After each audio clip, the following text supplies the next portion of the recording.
I won't forget that morning, not if I live to be 100. I counted the men as they marched out of the yard. They'd hardly slept for weeks. We of the CID had slept even less, but the nightmare that kept us awake was all the same nightmare. That's why we weren't surprised when the commissioner asked us up to the conference room for a bit of a talk. He'd talked to us plenty, we knew that. It didn't help any to know what was ahead of us.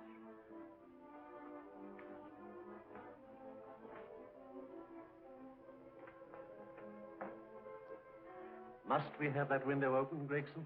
Oh, shut it if you want to. Chief will be in enough of a temper without having a ruddy blast down the back of his neck.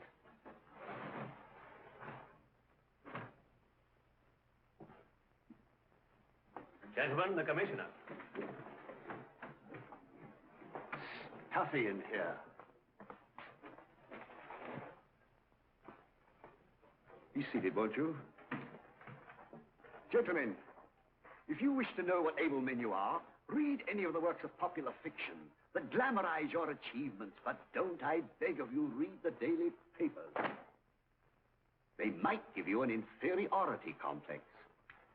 I hate to mention it, but we're confronted with a series of the most atrocious murders since Jack the Ripper. And in the meantime, the CID might as well be playing at shove halfpenny for all the good we've accomplished. Now look. Here, here, and here. Each of these red flags scattered through the city stands for a woman brutally murdered, a woman's terror, a woman's death agony. These are no ordinary crimes. These are the works of a fiend who kills first and mutilates afterwards. A ghoul who hacks off a part of his victim's body and carries it away with him, a loathsome souvenir of his butchery. 3 women murdered so far, and you haven't turned in one clue. You haven't given me one lead. Here you sit and wait for news of a 4th victim, with your arms folded.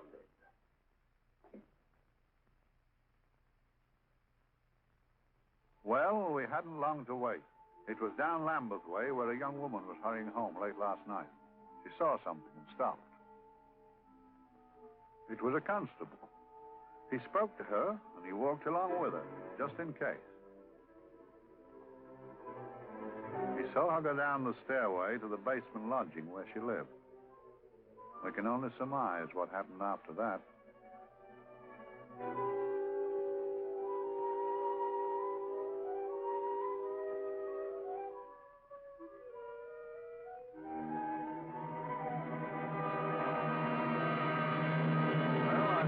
Pride in my pocket and went to see the man who'd so often helped out Inspector Lestrade and myself in the past, Mr. Sherlock Holmes.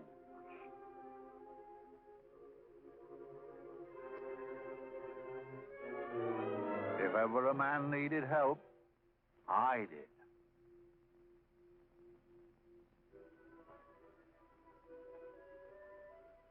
This makes 4, Inspector. 4 defenseless women here in the heart of London.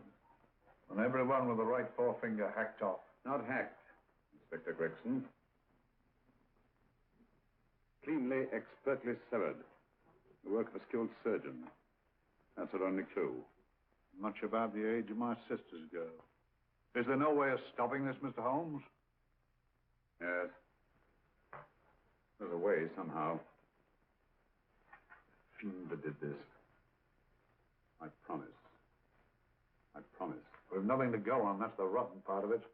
We can't get far without knowing the motive. Well, at least we know what the motives were not. It wasn't robbery, nor passion, thanks be, nor yet vengeance. Because they all came of totally unrelated families. Steady, Inspector, steady. Sorry, Mr. Holmes. I don't turn a hair when it's a bloke that can look after himself. A little slip of a thing like that. Yes, it's horrible. Come on, let's get a drink.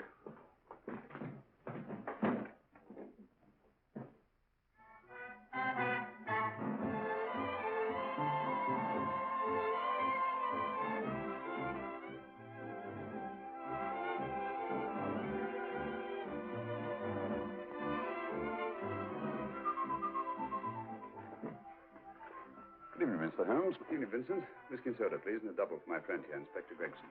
Very good, sir. Make mine Irish. Decent of you to give me a hand with this thing, Mr. Holmes. Always a pleasure to be of help to Scotland Yard, Inspector. Little out of my line. Looking for a maniac who murders just for the fun of the thing. Or perhaps just to get a human finger. In all 4 cases, murderer risked capture by stopping to secure a finger. Well, what for? Who knows? He's just a madman. Perhaps there's method in his madness. If we could just trace those missing fingers. If we could just drain the English Channel, we might find a penny. Huh? Oh, thank you. You may keep those, Mr. Holmes. Thank you.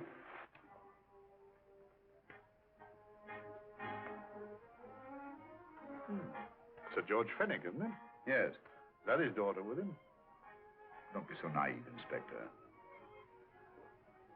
You know everyone, don't you, darling? Well, hardly. A week ago, I didn't know you. A week. How fast it's gone.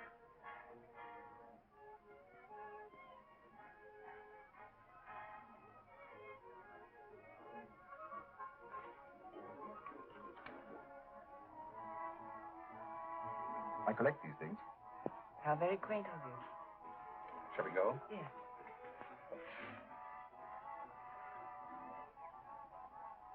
What are you looking at, Mr. Holmes?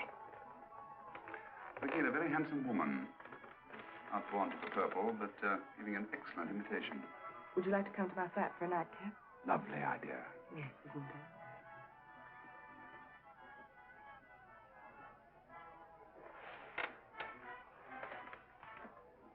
Wonder where she's taking Sir George Fenwick. Don't be so naive, Mr. Holmes.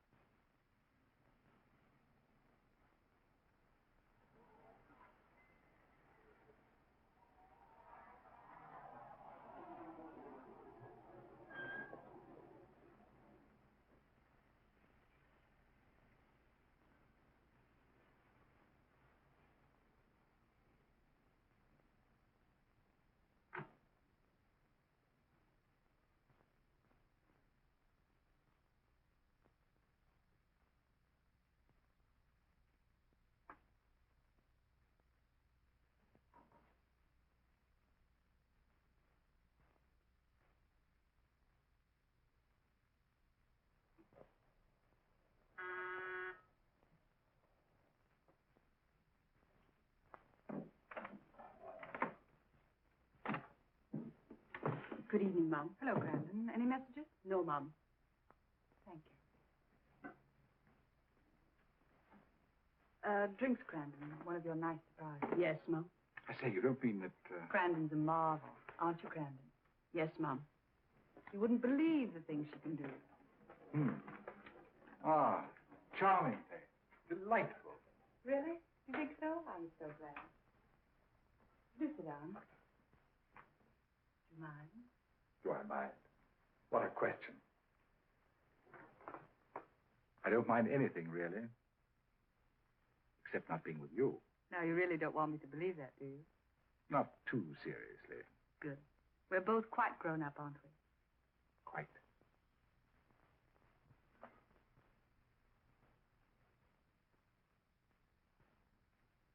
You're a treasure, Crandon.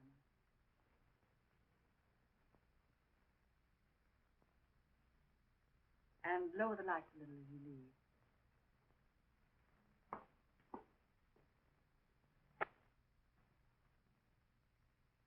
I prefer a more flattering light. In any light, you'd be... Would I? And don't you know it? Perhaps I do.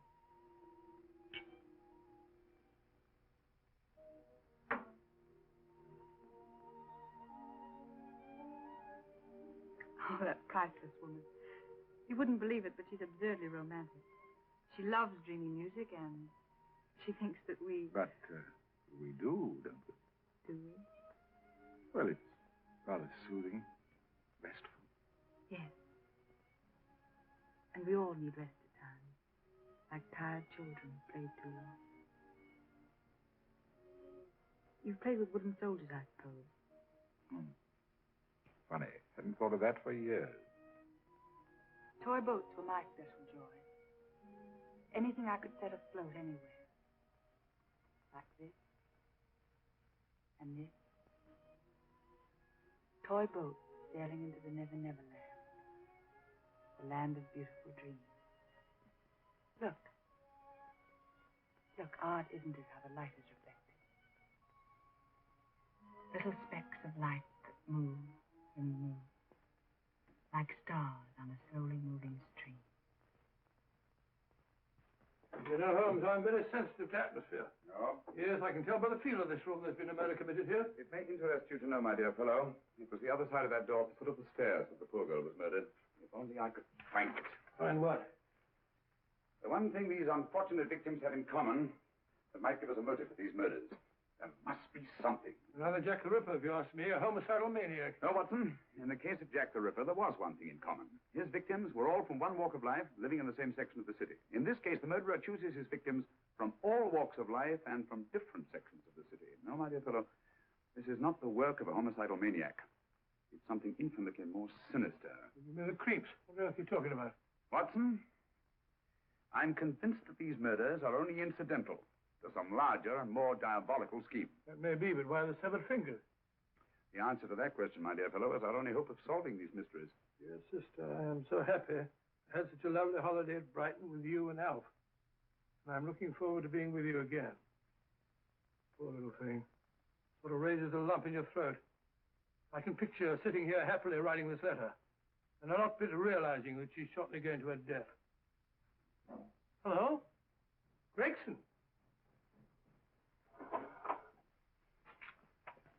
Oh, there you are, Mr. Holmes. I've been looking for you everywhere. What's happened? Murder in Edgware Road, not half an hour ago. Woman? Yes. And the right forefinger cut off clean.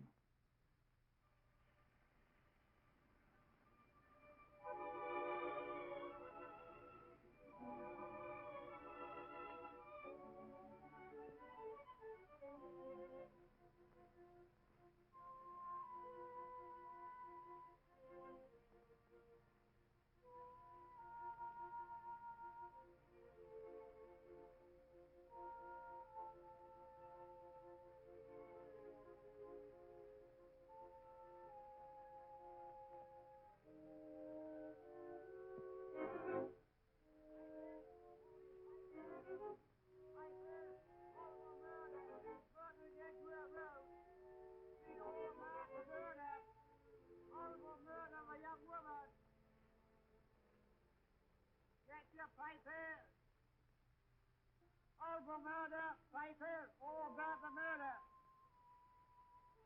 Morning, Piper, all about the murder. Piper, horrible murder.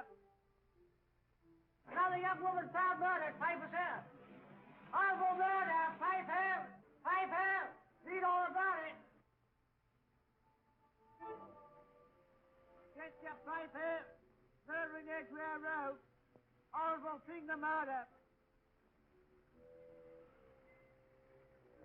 Shocking murder, murder in Edgware Road. Horrible murder of a young woman. Read all about the murder.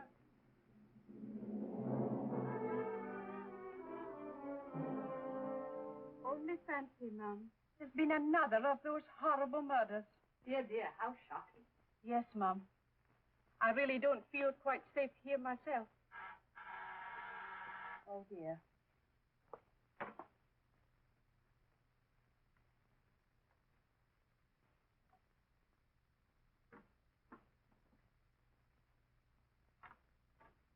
Why, Sir George! I must see Miss Marlowe at once. I don't know if she... I must see her. Where is she?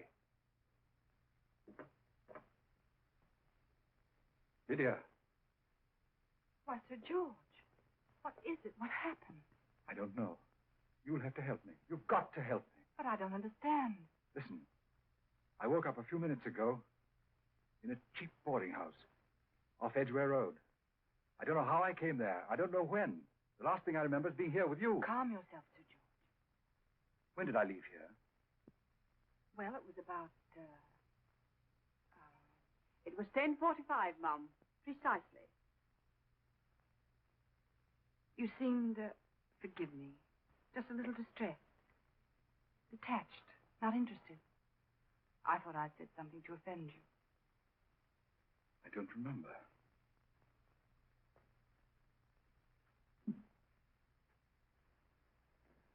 I can't remember. Tell me, has this happened to you before? Before? Well, there is such a thing as amnesia, you know.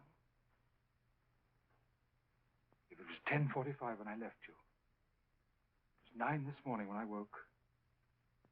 Over 10 hours lost. 10 hours that I can't account for. And in my pocket when I woke, I found... Yeah, in my pocket. That isn't... Oh, it's not for you, of course. It can't be. Excuse me, Mum, but there's a man asking to see the gentleman. Send him away. Yes, Mum. No, please. I'll see him.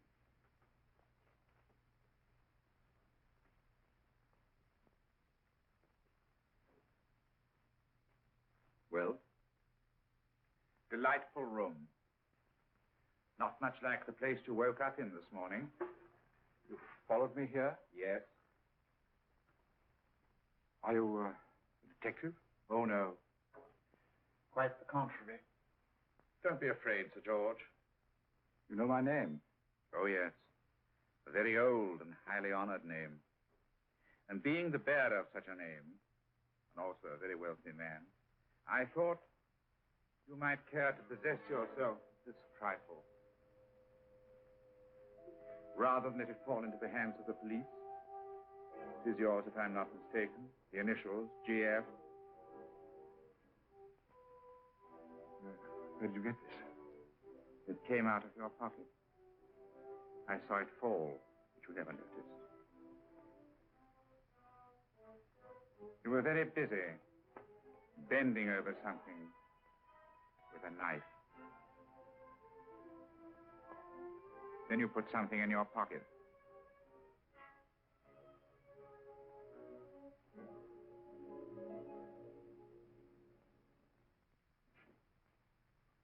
Come along, Holmes, come along, come along. How many more talismans, I tell you? You're missing a treat. This is delicious. Little jam tarts to follow. Aren't you tempted? You and your fresh pots. They tell me that fish is good for the brain.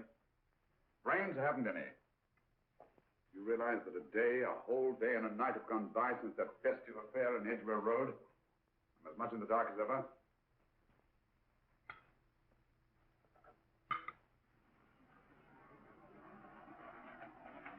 Hello, here comes a client, unless I'm very much mistaken.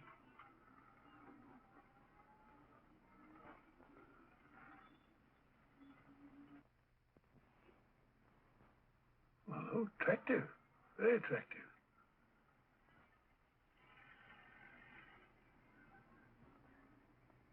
Obviously, she left home under the stress of some very great emotion. How do you know that? She isn't wearing any gloves. A startling omission in a young lady of fashion. Oh, she didn't put her coat on. Open car, too.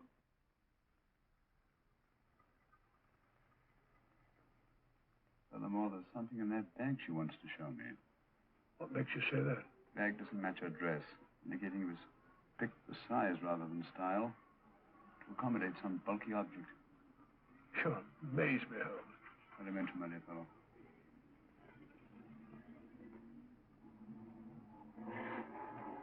Oh, that's interesting. What is? The cab, turning at the empty house. Wonder why he followed her here. Oh, wouldn't you? Quite possibly, no glasses.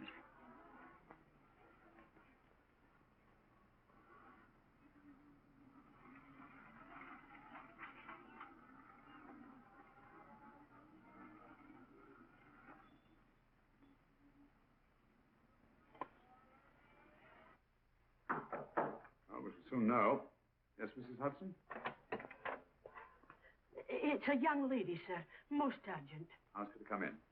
Go right in, miss. Mr. Holmes? Yes, this is my friend, Dr. Watson. How do you do? How do you do? Mr. Holmes, you must excuse me, please. Yes, well, won't you sit down? Come along. May I? It's quite all right.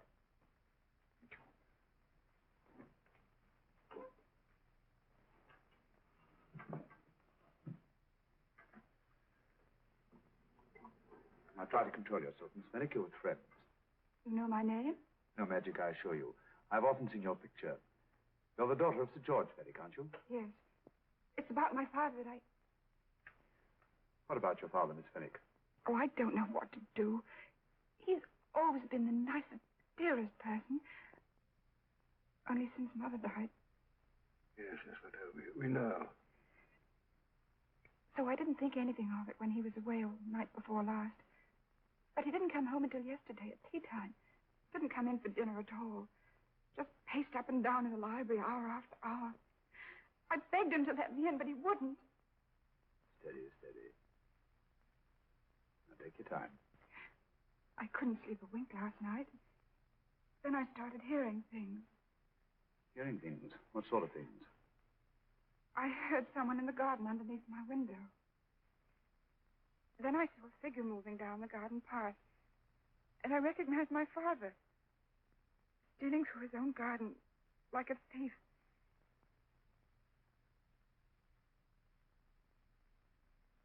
He had a spade in his hand. And he stopped by the greenhouse where he started to dig. This morning, at daybreak, I stole out into the garden and I found this.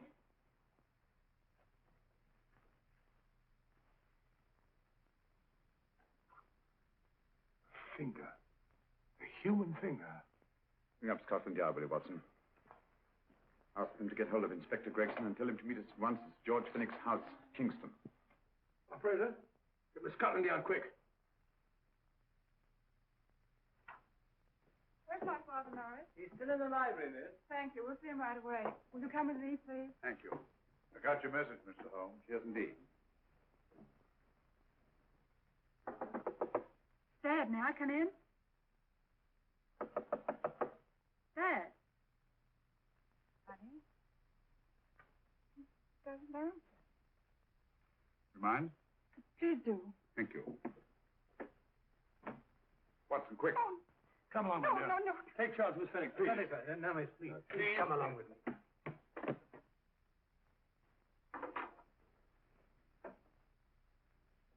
Dead? Yes. What do you make of it, Doctor? Shot in the back, between the second and third ribs. The bullet undoubtedly had penetrated the heart. Look at the powder marks on his coat. I was afraid of this. What do you mean? Don't you remember the man in the cab who followed Miss Fenwick to Baker Street? Well, you don't think he had anything to do with it, do you? I think it's reasonable to assume that he tipped off someone that I've been sent for. George has obviously been murdered to keep him from telling me what he knew. What was the weapon used? Small caliber revolver, point blank range, by the look of the wound.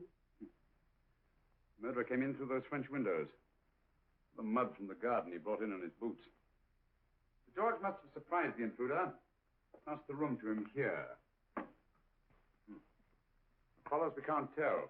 But from the location of the wound, I'd say that he turned his back for a moment, and as he turned, the muzzle of the revolver was placed between his ribs and one muffled shot fired. You mean to say he kept on going, even after he was shot? There's no doubt about it. Look there. The trail of blood leads us back to the desk. Something Sir George was after. Something. I know. He was trying to summon help, Poacher. I don't think so, Watson. There's the bell pull by the fireplace. No, you'll notice from the trail of blood that Sir George made straight for this desk here. I wonder, there's something he was desperately anxious to get. Hello. His right hand's clenched. Perfectly natural. Death agony. The left hand lies open. Why only one hand clenched in the death agony? The right hand, the hand nearest the desk. Please note that. If Sir George took something off this desk, something so important that he spilled his last drop of blood to get it, I want to know what it is.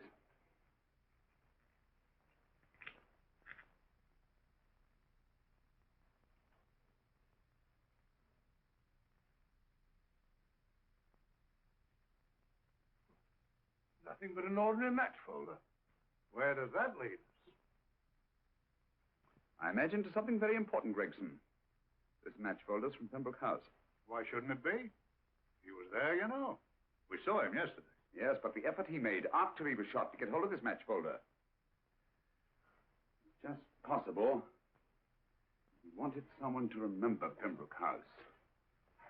He may have wished to recall it to someone who saw him there. Someone who, like ourselves, saw him with a woman.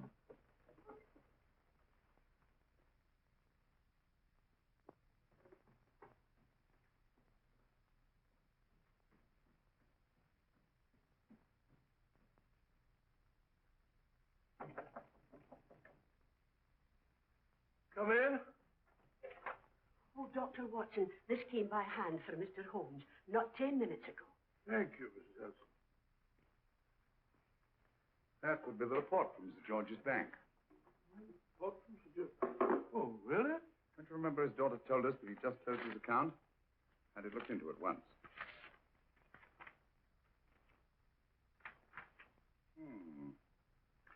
He drew out his entire balance in cash, nearly £10,000, yesterday, just after that young woman was murdered. What does that suggest you, Watson?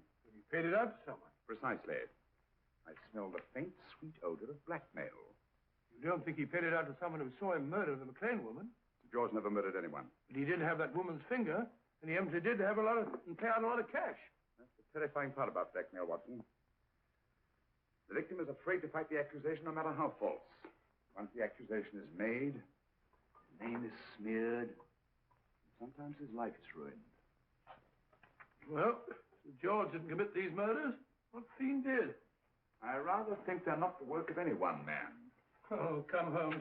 You don't expect me to believe there's a whole organization going about killing people and chopping off their fingers. That's possible, quite possible. Well, whoever's behind all this thing must be out of his mind. On the contrary, my dear fellow, if my assumptions are correct, this little scheme has behind it the most brilliant and ruthless intellect the world has ever known. You don't mean Professor Moriarty? I do. Oh, steady, Holmes. You've got him on the brain. This is the third time in as many months you've suspected him of unsolved crimes. He's dead, you know. Is he? Is he? You know he is. He was hanged in Montevideo, well, over a year ago. I know that someone was hanged in Montevideo under that name. But I'll stake my reputation that Moriarty is alive and here, now, in London. Hello? Yes, Dr. Watson, wait a minute. Me? Yes? This is Dr. Watson speaking. No, I'm afraid I've retired. I don't practice anymore. What? Oh, that's a different thing. An emergency case. Well, just a minute. Yes? Yes, well, see, she's not moved. Remember that? Don't touch her till I get there. Fractured case in McCarthy's Mews. Heavy woman. 14 stone. Oh. 14 stone. Just the sort of person who would hoist herself up on a stool to feed the canary. There ought to be a law against fat people keeping little dicky birds. Well, so long, old man. I shan't be very long. I haven't used that bag since I brought little Amelia. What's her name in the world? Grew up to be a very attractive child. Oh, who wouldn't with a name like Amelia? Oh, Amelia. Amelia.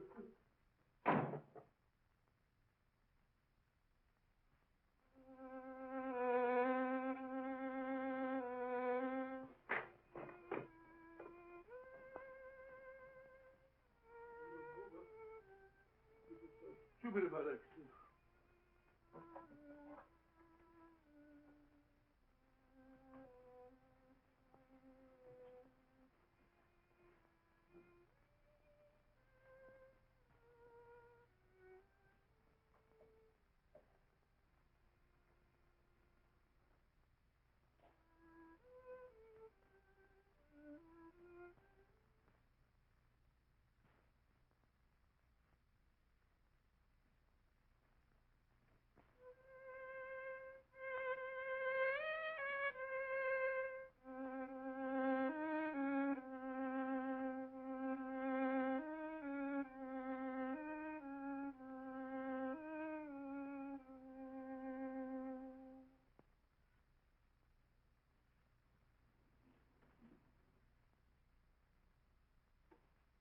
you, Professor Moriarty. Not that I wish to appear inquisitive, but to what am I indebted for the pleasure of this visit? Scotland Yard will be interested. It's very convenient for me to have Scotland Yard think that I'm still dead in Montevideo. I never dreamed of fooling you. Thank you. The thought occurs to me, Mr. Holmes, that there are some advantages in living within the law. You're very comfortably fixed here, aren't you? As I get on in life, the little comforts appeal to me more and more. Oh, I beg your pardon. Won't you sit down? Thank you.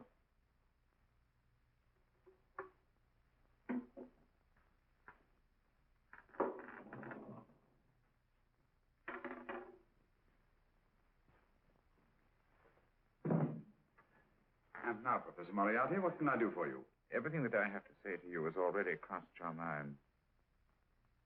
And my answer has no doubt crossed yours. That's final? What do you think? I shall not rest until you are hanged for the finger murders. You've no proof, you know. No, not a shred. But I have you. I could turn you over to the police here and now. You could.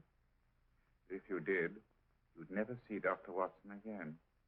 Oh, the telephone call. Quite. I rather assumed you had taken some such precaution. Or I should have snatched up a revolver and indulged in a fit of heroics when you came in. Very smart, aren't you?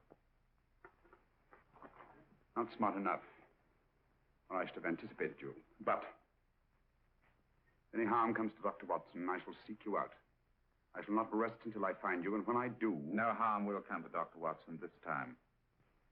But I can't answer for the future. Mr. Holmes, I should strongly advise you to drop this case. Don't be silly. Think it over. We've had many encounters in the past. You hope to place me on the gallows. I tell you, I shall never stand upon the gallows. But if you are instrumental in any way in bringing about my destruction, you will not be alive to enjoy your satisfaction. We shall walk together through the gates of eternity, hand in hand. What a charming picture that would make. Yes, wouldn't it? And I really think it might be worth it.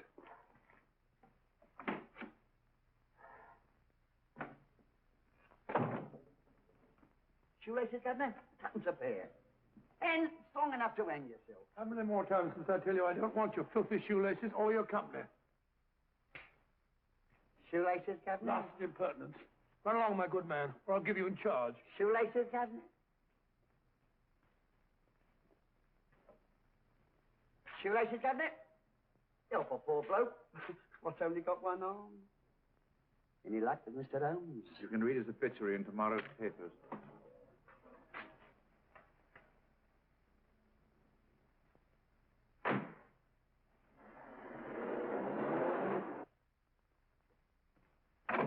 Oh, there you are, Watson. Come in.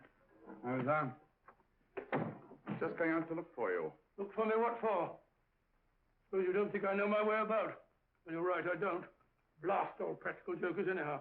Know where I've been? On a wild goose chase. Exactly. There's no such number in McCardle's Muse. Some fool's idea of a joke. Did you see anyone? No, nobody especially. Only a whining old idiot selling bootlaces. Assistant beggar, wasn't he? Stuck you like grim death. Huh? How do you know? Finally left you for someone who looked like better pickings. Someone, my dear Watson, was Professor Moriarty himself. What? Just called on me. Moriarty, and you let him go? But you must be out of your mind. Why? Well, he bluffed me into believing that he was holding a friend of mine as hostage. Friend of yours who? Oh, nobody very important, just a fat, lazy fellow. Medical man, I believe. Medical man? Do I know him? Yes, I think you do. A fellow by the name of Watson. Watson, never heard. Who, me? I'm afraid so, old fellow. Your street hawker's job was to do away with you in a certain contingency. And you let Moriarty go? Because of me? I had no choice. Can't afford to lose you, old fellow. Well, it's a decent of the old chap, I must say, but... well, I wish you'd nabbed him. We shall, never fear. I know the motive for the finger murders. All I have to find out now is the method used with the blackmail victims. Method? Yes. How does Moriarty get them to the scene of the crime? How does he plant those severed fingers on them? And how does he scare them into believing that they may have committed those atrocious murders themselves? Curious.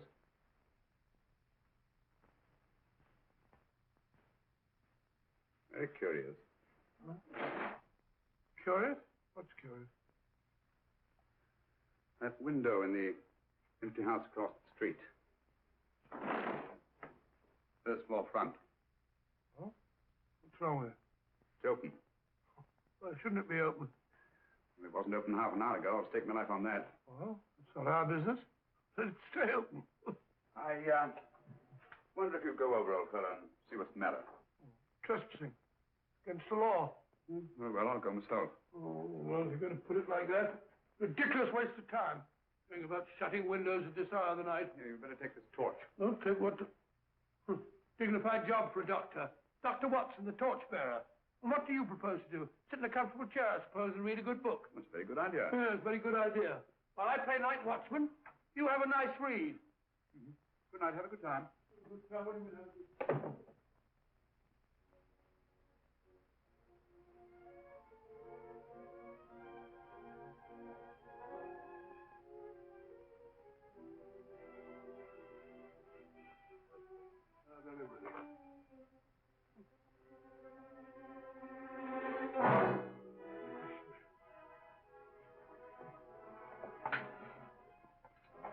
What on earth's it for? Oh, umbrella stand. Pretty little thing to keep about the house. Must have been a pet.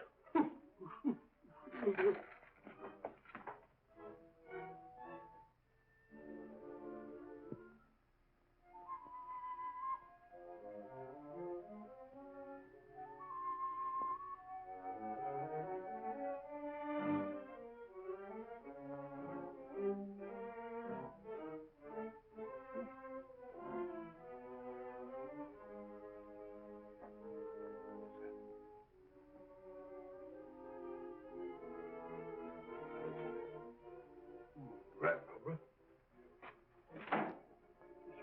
Oh.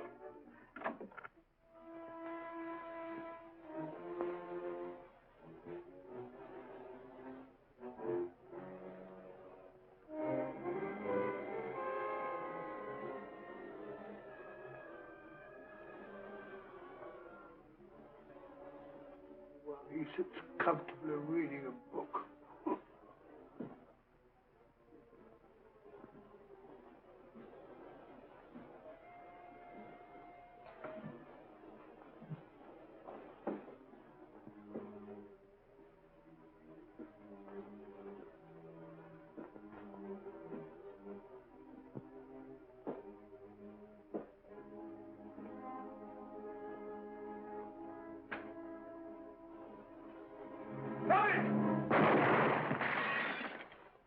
He killed Holmes!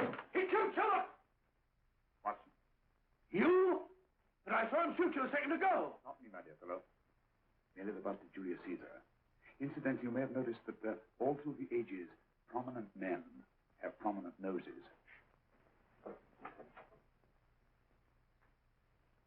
Oh, afraid we're in for terrible trouble again with Mrs. Hudson. Windows smashed, plaster all over the floor. Get up, you.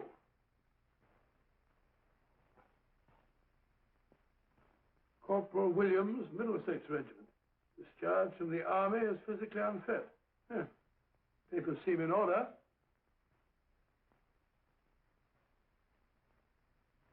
Now, Corporal Williams, you've seen service in the Far East, haven't you? The East. I thought so. Look at his complexion, Watson. Yellow as saffron. He's been taking atabrine. Cure for malaria. Sniper, aren't you? Sniper. Hmm. Why did you try to kill me? I had to kill him. I had to. Oh, snap out of it. Stop it, Watson. He's shamming. No, he isn't. Who told you to kill me? She told me. She told you? She told me I couldn't miss. Well, luckily you did miss, you murderer. Isn't a murderer, Watson. Listen, Corporal Williams. She told you you had to do it, didn't she? I had to do it. I've got it, Watson. I've got it. Got what? The method used in the finger murders. Well, what is it? Hypnotism, my dear fellow. Hypnotism. It wasn't against his nature. That's the devilish part of it. They picked a man for their purpose whose job was sniping. Who are they? Professor Moriarty and his finger murderers. Williams spoke of a woman. I think you'll find that she asked him home tonight for a drink. Nice quiet rooms, soft lights, music. You got it all pat, Mr. Holmes. What's the lady look like? Up 30, nice figure, blonde, lustrous eyes. Really? Got a phone number? Williams will give us her address. Look after him, Gregson. Don't let anyone come near him. He's our key witness in the finger murders. Well, I hope you're guessing right, Mr. Holmes. Get up, Williams.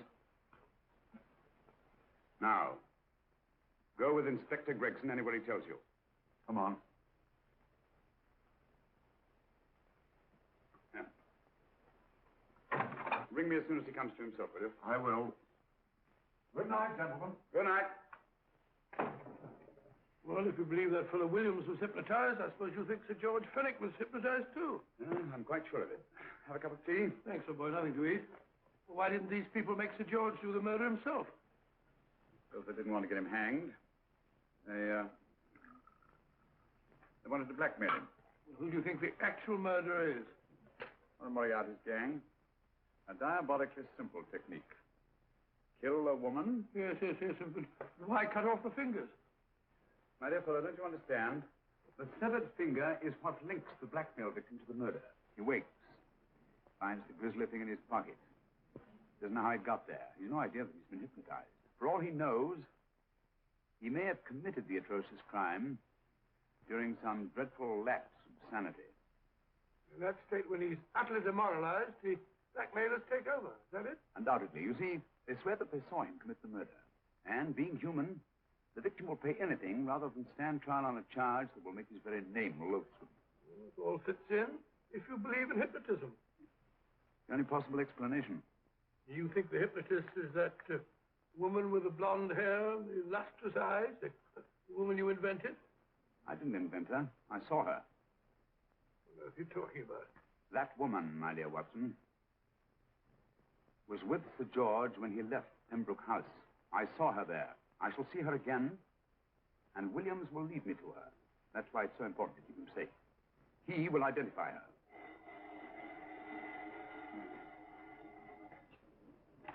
Well, yes? Inspector Gregson? What? Well, get every constable in the district. Yes, I'll be over at once. What's happened, Holmes? Williams is missing. Great Scott! Come on.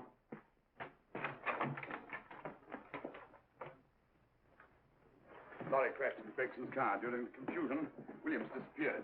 Escaped, eh? No, kidnapped. To keep him from talking when he came to. You don't think that Moriarty... Moriarty? Anything is possible.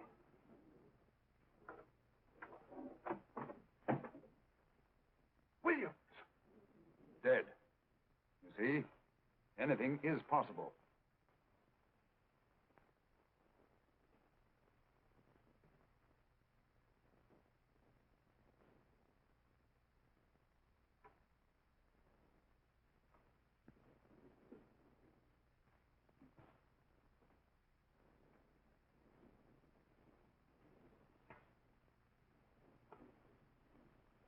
Oh, good morning, Professor Moriarty. You startled me. I'm dressing another darling, a dear little nurse. Is there anything wrong with your finger? Just a splinter. Nasty thing, splinters. Most trying. One can't be too careful, but I'll get it out for you. I have the very instrument to help you. Sharp enough to split a hair. Put those tools away until they're needed. But they're not tools, sir. They're instruments. Put them away. Is Lydia in? Yes. But really, you should let me. Get dressed. Holmes and Watson just left Baker Street for the Mesmer Club. Mesmer Club? The meeting place of all the top hypnotists in London.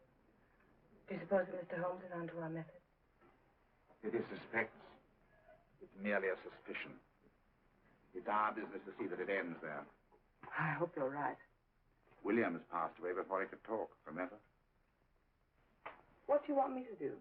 Go to the Mesmer Club, meet Holmes, and induce him to come back here. Isn't that a bit dangerous? Every meeting with Sherlock Holmes is potentially dangerous. However, you say he didn't see your face at Pembroke House. And how would you suggest I get Mr. Holmes to accompany me here? Kidnap him? Oh, no. Holmes has one weakness. His insatiable curiosity. If you can arouse that, you can lead him anywhere. It's up to you to take advantage of any opportunity that may arise. This way, please, gentlemen. I'll tell Dr. Onslow that you're here. Thank you. And this is the Mesmer Club. If you ask me, hypnotism is a lot of mumbo-jumbo. Oh, come now, Watson. As a medical man, you must admit that hypnotism has its place in modern science. That may be, but 90% of hypnotists are crooks of the worst kind. Nothing more than a lot of charlatans exploiting weak-willed morons. Ah, Dr. Onslow, I believe. Happy to meet you, Mr. Holmes. Your brother Mycroft suggested I might be of help to you. He's a valued member of our little group of charlatans and crooks. Beg your pardon, sir. I didn't know you were listening. Behind the curtain. My friend, Dr. Watson. Oh, delighted. I wonder now. You see, we're in the midst of a little experimental session at this very moment. If you'd care to join us. Certainly. That'd be very instructive. Oh, well, will you follow me? Thank you. Behind the bloss of curtain. In treating his patient. But today, the therapeutic value of hypnotism, as we now call it, is conceded by innumerable physicians. Especially is of value in surgical cases where the administration of local or of general anesthetic is inadvisable. Inadvisable poppycock. For the sake of latecomers, I may say that I have placed this subject under profound hypnosis. In this condition, he can feel no pain, even under applications which normally would be excruciating. Excruciating? You excuse me, please. Carter, you are having a peaceful sleep. You feel nothing. Your arms and your hands are without sensation. Mowbray, the long needle.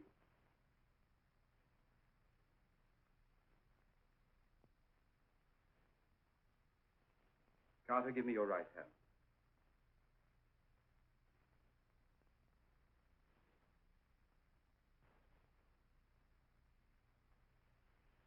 As you observe, the needle has been thrust completely through the subject's hand.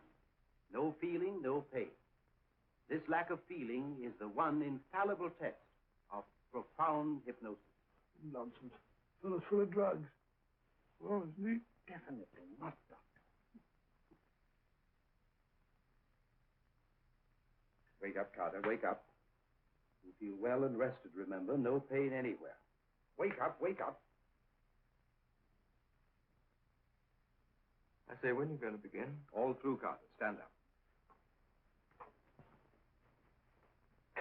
This way, sir. And, these all the people that come here?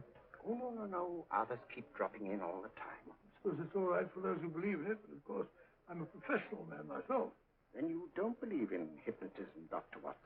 I don't deny that there are certain types of hysterical, feeble-minded people who go under if you point your finger at them. But anyone with an ounce of character... How right you are. You see right through our little artifices, don't you, Doctor? Right through, my dear sir. Right through. Right so. But with the feeble-minded, as you say... excuse us, Mr. Holmes. Certainly.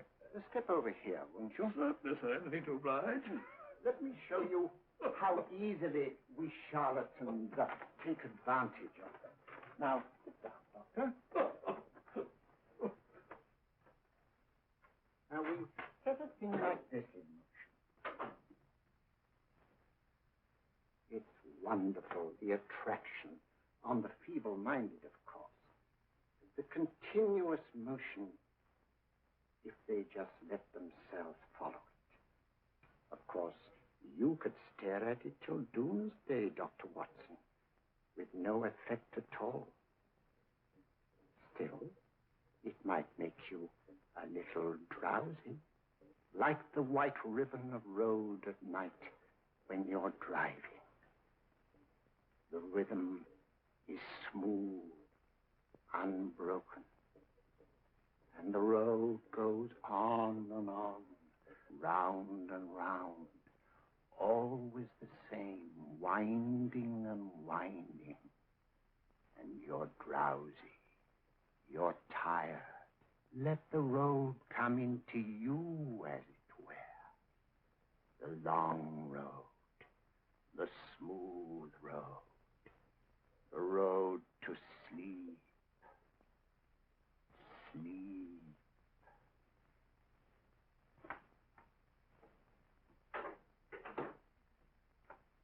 Open your eyes. Stand up. Turn around. And now, Dr. Watson, you're on a holiday in Scotland. The country is amazingly beautiful. We're coming to a stream. It isn't deep. Better take your shoes and socks off.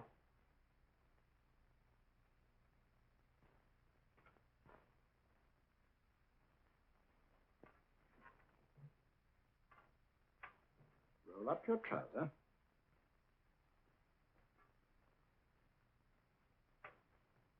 That will do. The other leg is waterproof. Turn around. Mind the pedals.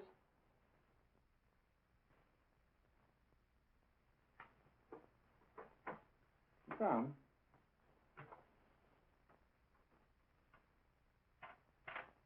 Wake up now.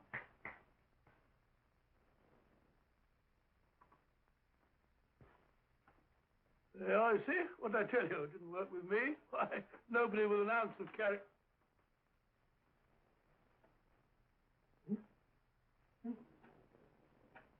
I think you'll need these.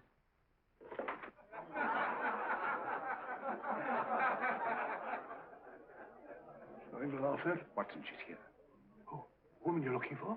Yes, I'm going to meet her. Perhaps I can induce her to take me to Moriarty. Do you think it's wise, Holmes? It may not be wise, but it's essential. After all, I've held my own with Moriarty in the past. But isn't it dangerous? She might be a hypnotist. My will isn't stronger than hers. I deserve to be hypnotized. I feel I must protest, Dr. Onslow. I was told this was a gathering of serious students of a great science, and I find myself in the company of buffoons. Oh, my dear madam. Elliot and Esdale Braid. Were those men martyrs for the truth? That you may laugh over your childish, cruel tricks? I must say I'm in complete agreement with you, madam. This was a most unnecessary performance, Dr. Onslow. Beg your pardon, sir. My name is Holmes, Sherlock Holmes. At your service, madam. Thank you, Mr. Holmes. I'm afraid I've created a rather embarrassing situation. But you see, I'm interested in the serious study of hypnotism. So am I, too. Perhaps we have something in common, Mr. Holmes. Perhaps we have. Would you join me for a cocktail at Pembroke House? I should be delighted. Good.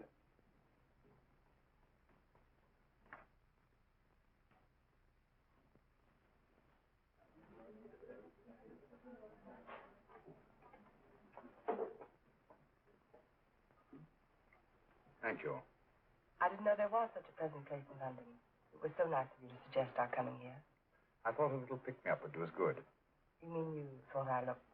I like the way you look. Thank you. I suppose I did lose my head a little at the Mesmer Club. But you see, hypnotism is almost a religion with me. I know so well what it can do to help, heal. And I can't bear to see it used for trivial purposes. I know very little about it. That's why I went to the Mesmer Club.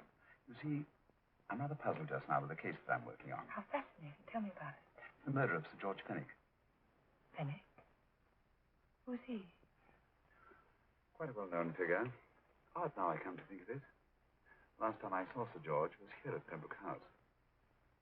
Strange. Yes, isn't it? He was sitting, I believe he was sitting at this very table. Cigarette? Thanks. Do go on. There was a charming lady with him. He was lighting a cigarette.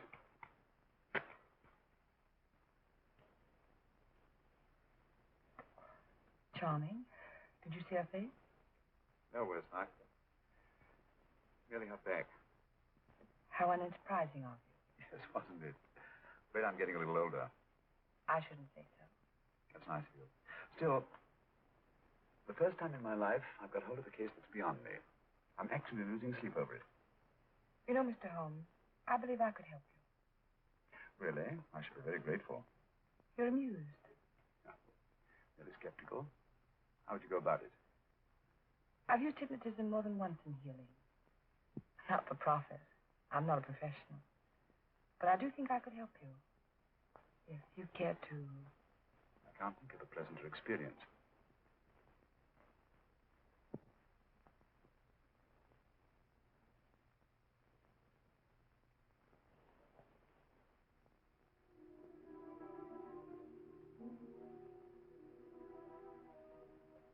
Low light, music, is that all there is to it? You must relax, Mr. Holmes. I'm afraid you're a rather difficult subject. So I thought perhaps a little help.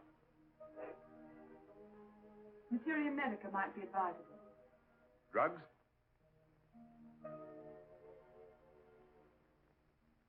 No, I'd rather not, if you don't mind.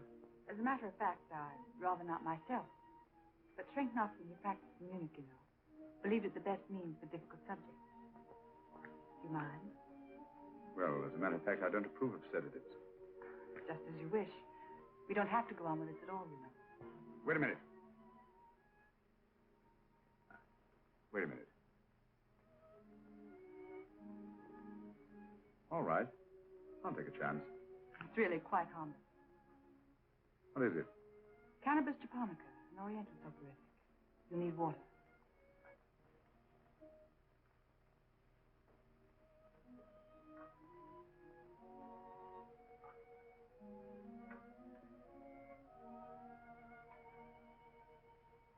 Thank you.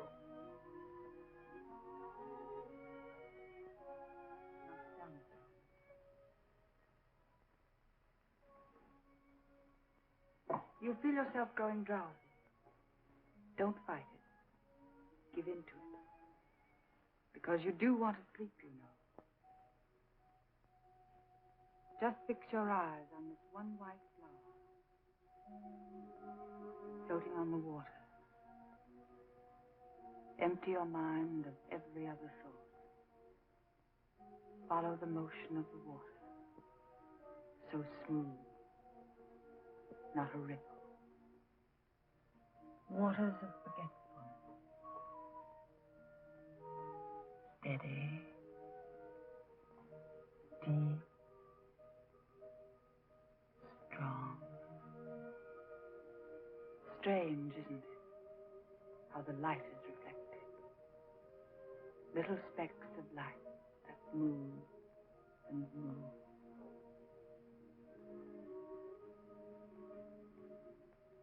It's restful here. Peace. Friendly. And you're very close to finding what you're looking for. You'll find them soon now. The guilty ones. When you're rested.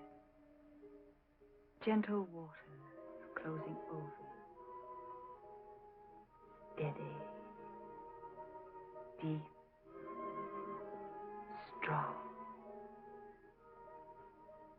drawing you down, down, down.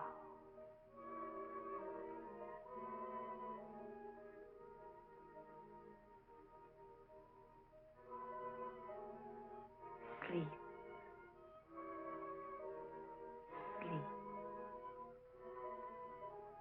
Sleep.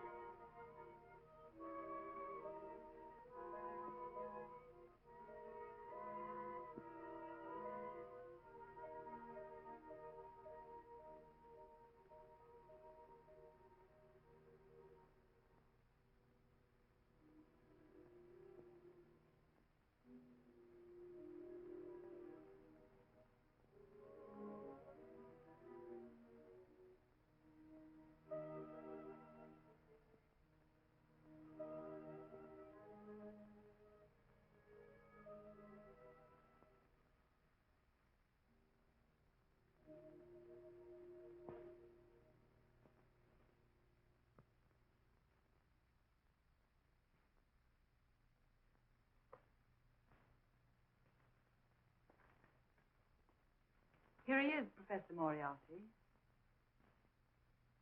Stand up, Mr. Holmes.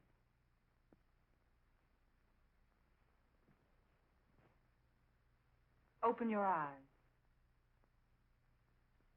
Face this way. Are you satisfied? We are dealing with a clever man. He may be shamming. There's just one infallible test for profound hypnosis. You ready, Dr. Simnel?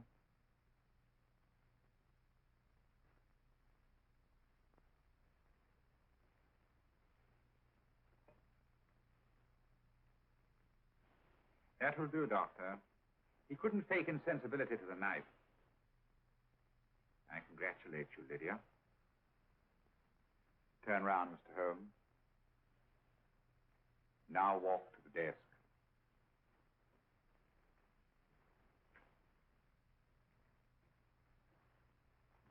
Sit down. Take that pen and write what I tell you to write. I have at last found a case which I cannot solve.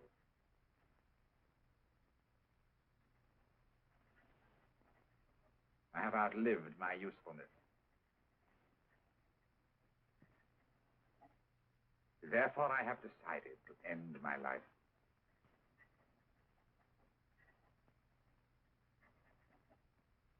Sign your name. Now blot it.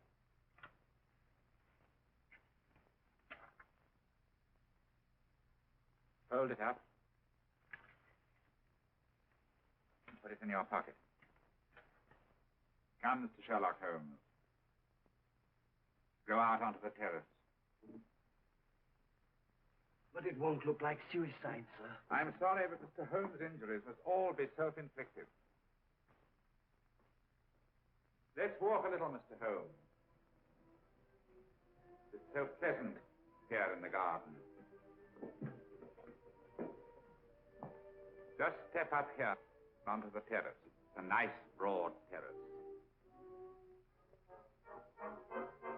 Now turn to the left and walk slowly to the end of the terrace.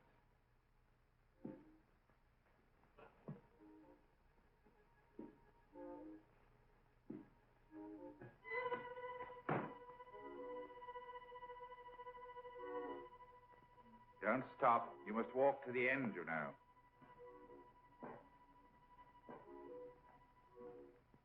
The end leads to an open doorway. You can pass through it in perfect safety. In the room beyond the doorway, you'll find what you've been looking for. Must you drag this on? This is the moment I've been anticipating for a long time, my dear. Go on, Mr. Holmes.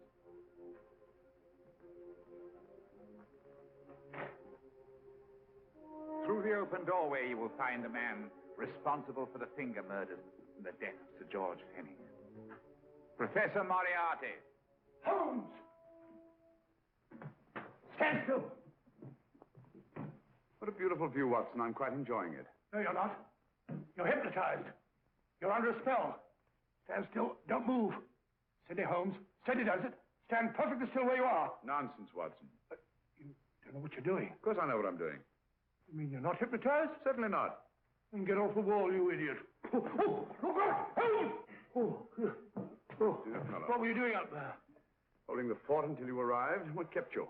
Oh, I ran into a spot of trouble on my way to Scotland Yard. I was arrested for exceeding the speed limit. Your luck seems to hold, Mr. Holmes. I'd hardly call it luck, Professor. You see, I substituted a drug of my own for the one that this dear lady pressed on me. You are clever, aren't you? A drug that, although it leaves the subject conscious, renders him quite insensitive to pain. That accounted for my lack of reaction to Dr. Simnel's knife. Well, Gregson, quite an impressive haul. Even Inspector Lestrade himself couldn't have done any better. Thanks, Mr. Holmes. Take him away. All right, put her in the van. I was right, Mr. Holmes. You are a difficult subject. Thank you. And now, Professor, our score is settled. Au revoir until I see you on the gallows. The rope has not been made that'll go around my neck. Come on.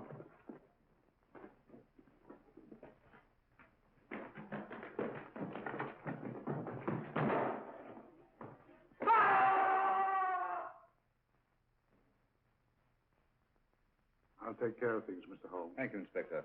Come on. An evil man, Holmes, but what a horrible death. Better than he deserved. What are you thinking of? I'm thinking of all the women who can come and go in safety in the streets of London tonight. Stars keep watching the heavens. And in our own little way, we too, old friend, are privileged to watch over our city.